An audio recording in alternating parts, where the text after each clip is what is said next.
On pose la question, est-ce que payer sa maison le plus rapidement possible, c'est toujours la meilleure idée? Ça dépend vraiment de votre situation puis de vos objectifs. Beaucoup de financiers américains vont dire, tu sais, dans un cycle de vie, tu te débarrasses de tes dettes de consommation, tu te débarrasses de payer ta maison, puis ça, tu es libre financièrement parce que ton toit est payé. Mais ça dépend toujours de comment vous vous sentez par rapport à ça. Tu sais, vous, il y a des gens qui sont plus audacieux, puis ça ne leur dérange pas, ils ne paieront jamais leur maison, ils vont toujours reprendre le capital pour réinvestir à la bourse. Mais ça, c'est une question de choix.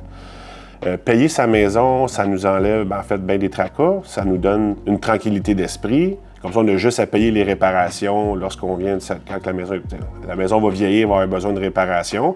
Si on a toujours une hypothèque puis une obligation avec sa maison, puis en plus, on a les réparations à faire, puis vous connaissez le coût des constructions qui ont explosé dans les dernières années. Si on a payé la maison, ça vient vraiment nous aider. Est-ce que c'est une obligation de le faire? Non. Est-ce que c'est mauvais financièrement de ne pas le faire? Pas nécessairement non plus.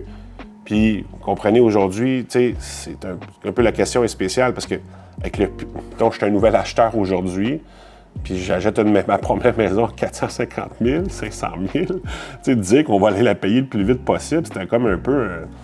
Pour le moment, parce que le marché ne s'est pas stabilisé, c'est un peu rêver de penser de clairer ça vite. Ça peut arriver, quelques personnes vont réussir, quelques couples vont réussir, mais c'est pas donné à tout le monde. Puis il ne faut pas s'en faire si on n'est pas capable de la payer le plus vite possible. C'est votre toit. Là.